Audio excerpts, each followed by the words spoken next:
Here in Saint-Louis, the local tribe's getting ready for a wedding. And despite all the work, people are relaxed and full of joy. Bonjour. Ah, il y a les mamans qui font la cuisine. C'est pour Kanak pour tous. The atmosphere's a world away from in 2024, when Saint-Louis was one of the epicenters of riots that rocked the French overseas territory of New Caledonia. Après une nuit de confrontation, la tension est encore palpable à Saint-Louis, bastion indépendantiste au sud de Nouméa. Cette nuit, 2 hommes de 29 et 30 ans ont été tués par balle par les gendarmes du GIGN. It's rare for outsiders to gain access to Saint-Louis. When we arrive, we make a symbolic offering and take a moment to introduce ourselves to our hosts, an ancestral practice and a gesture of peace. Thank you for the thought. Thank you for the gesture, because this is something we learned from our elders when visiting someone's homes. In a way, Saint-Louis is the barometer of the country. If we carry on being marginalized by the state, then Saint-Louis will rise up. And when Saint-Louis rises up, the whole country will rise up. And we'll always be here. They'll tell them that we're here and that our struggle will go on until the very end. Dimitri Kenegay is our guide in Saint-Louis. He spent a year in prison in mainland France, accused of being one of the instigators of the riots, before the case against him was dismissed by the courts. He takes us to the places where young people from his tribe were killed by the police. They were murdered here. Banan was murdered over there, and the other 2 boys too, Johan and Sami. They wanted to fight for Kanaki. Sadly, some of them lost their lives, but they died for their country. The spark for this deadly flare-up was a bill to relax electoral restrictions. Saint-Louis was plunged into chaos, the rest of the territory followed. That legislation would have drastically reduced the political influence of Kanak independence activists. It's up to us to decide the country's future. There are others who will arrive. They'll come, they'll live with us, but we're the ones who must decide. We can see that the state is still pushing things through by force, and that is dangerous because the embers are still burning. Civil peace in this country means independence, and independence means civil peace for all. There's still a police presence at the entrance to the Saint-Louis community on the border with the Mont-Dore district. For Florent Perrin, chairman of a local residents' association, it's a bitter reminder. We were trapped here in Mont-Dore for 9 months. And even after 2 years, there are still police officers here because we're still regularly pelted with stones. Our friends don't come and visit anymore, and nor do our families. The lifting of voting restrictions was used as an excuse to whip up violence and unrest in New Caledonia. But I think lifting those restrictions is absolutely vital, as there are people who've lived here for 30 years. They keep the economy going, but they don't have their say at the ballot box. For months, Perrin and other residents of Mont-Dore would meet as part of a self-defense group. At this petrol station, people from Wallace and Futuna took turns day and night for 8 months to guard the business and to alert the authorities whenever suspicious people arrived. This petrol station was left unharmed, but hundreds of shops and businesses have been destroyed. David Guyenne lost everything when his shopping centre went up in smoke. It's a family business. For a long time, weeks, months, I didn't even want to come back. My parents haven't been back since the riots. They don't want to see it. Here in the shopping centre, and I think this is what hurt us the most at the beginning, we had people from all communities. Some customers, even some employees and colleagues took part in the frenzy, the madness. It hurt us deeply. All these people, all of us New Caledonians are asking ourselves, how on earth did we end up like this? What on earth happened? I don't think anyone wants that anymore. What gives me hope, what makes me think it won't happen again, is that it's too painful for everyone, and that reason will prevail. Guyenne feels New Caledonian. He can't imagine his life anywhere else. So despite his anger and his grief, he's decided to stay and rebuild everything from scratch. In the capital, Nouméa, the divide between the southern neighborhoods and the deprived, predominantly Kanak districts in the north has grown.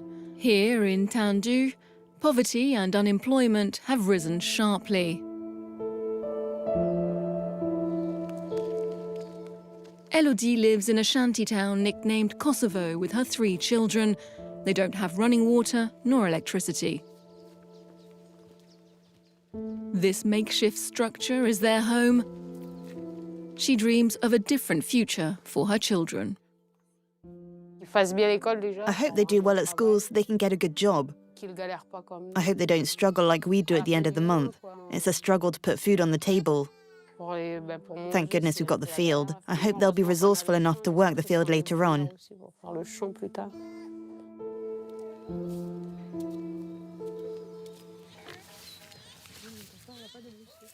We've got some banana trees, we've got cassava too, over there, sugarcane. It's sweet. They love the juice.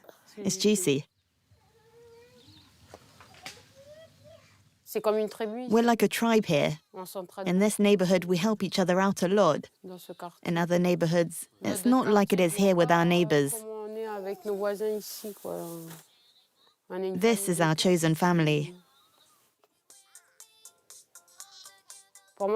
As far as I'm concerned, France and the politicians aren't interested in us little people.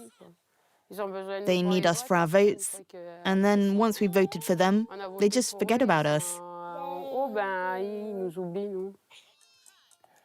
No, I don't feel French. I'm Kanak, and I'll always be Kanak.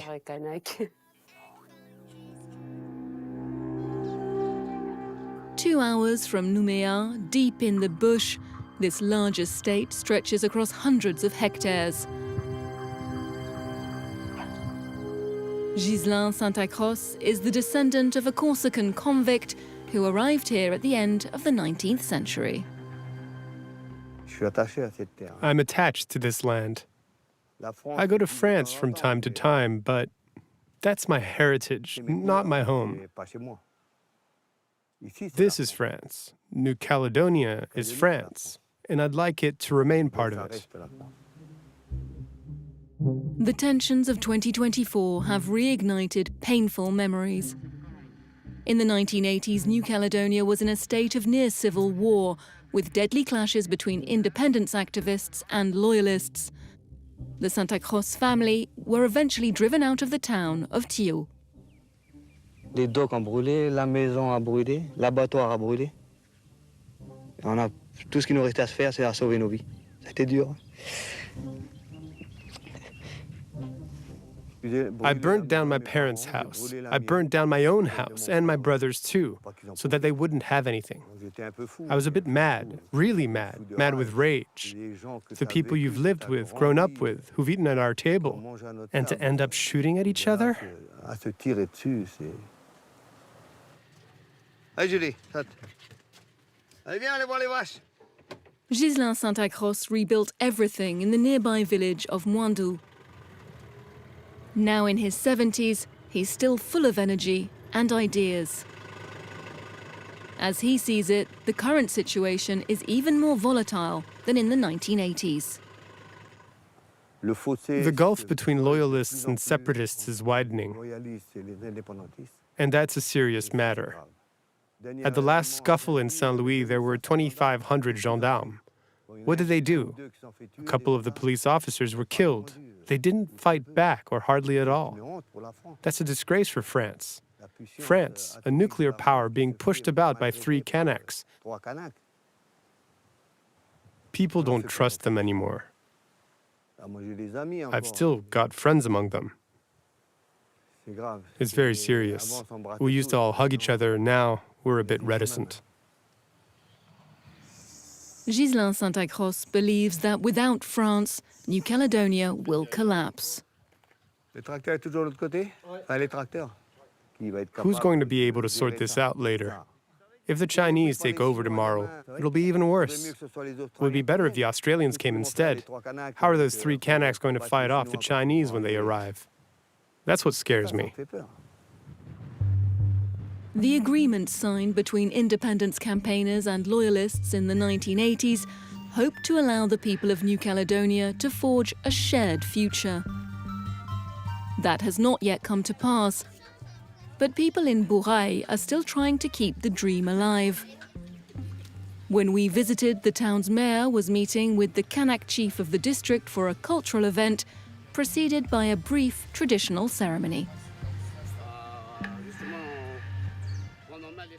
Voilà le petit geste pour dire le bonjour, pour dire que pendant 2 jours, sur cet espace, il y aura une résidence culturelle. Here, cohabitation is more than just a buzzword, but it's been a very long road to get there. It didn't happen overnight.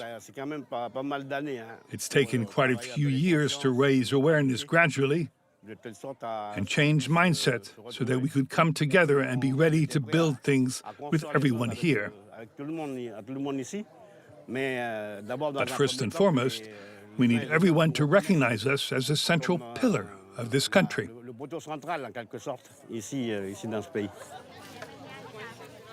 We're taking this approach because we're optimistic about our future here and the future of the whole country, because we know that at some point people will be able to come together and move forward as one, creating something for future generations.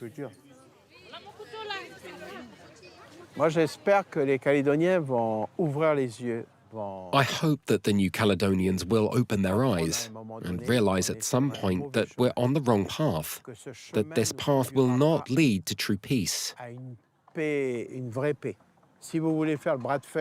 you want to go head-to-head with the Kanaks, they know how to do that. They'll react. They're driven by a desire for liberation. We need to be sincere, to be honest with them, to work with them, and to share in their daily lives too.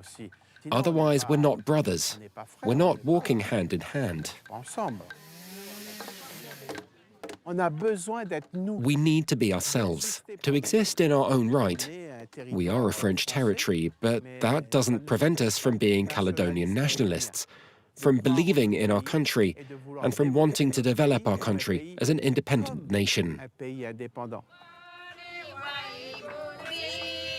Here, people are proving another way forward is possible.